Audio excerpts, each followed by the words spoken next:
তুমি এখানে কেন আসলে? ওরে বাবা, সোনা রাগ করেছে?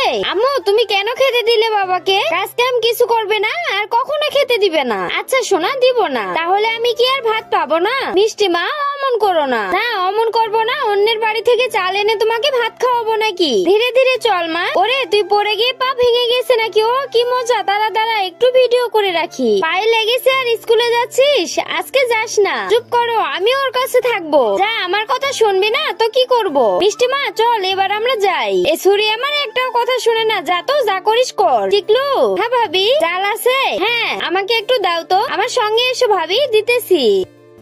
থাকো ভাই, এবার গেলাম। আচ্ছা যাও, আমিও যাই বাগান থেকে গিয়ে কিছু ফল তুলে আনি। তো বন্ধুরা, আমার ভিডিও যদি তোমাদের ভালো লেগে থাকে তাহলে ভিডিওতে লাইক দিয়ে চ্যানেলটা সাবস্ক্রাইব করে দাও। আর এই ফলের নাম যদি কেউ জেনে থাকো তাহলে কমেন্টে জানিয়ে দিও। আম্মু, চাচ্চু তোমাকে চাল দিয়েছে? হ্যাঁ মা, রান্না বসিয়ে দিয়েছি।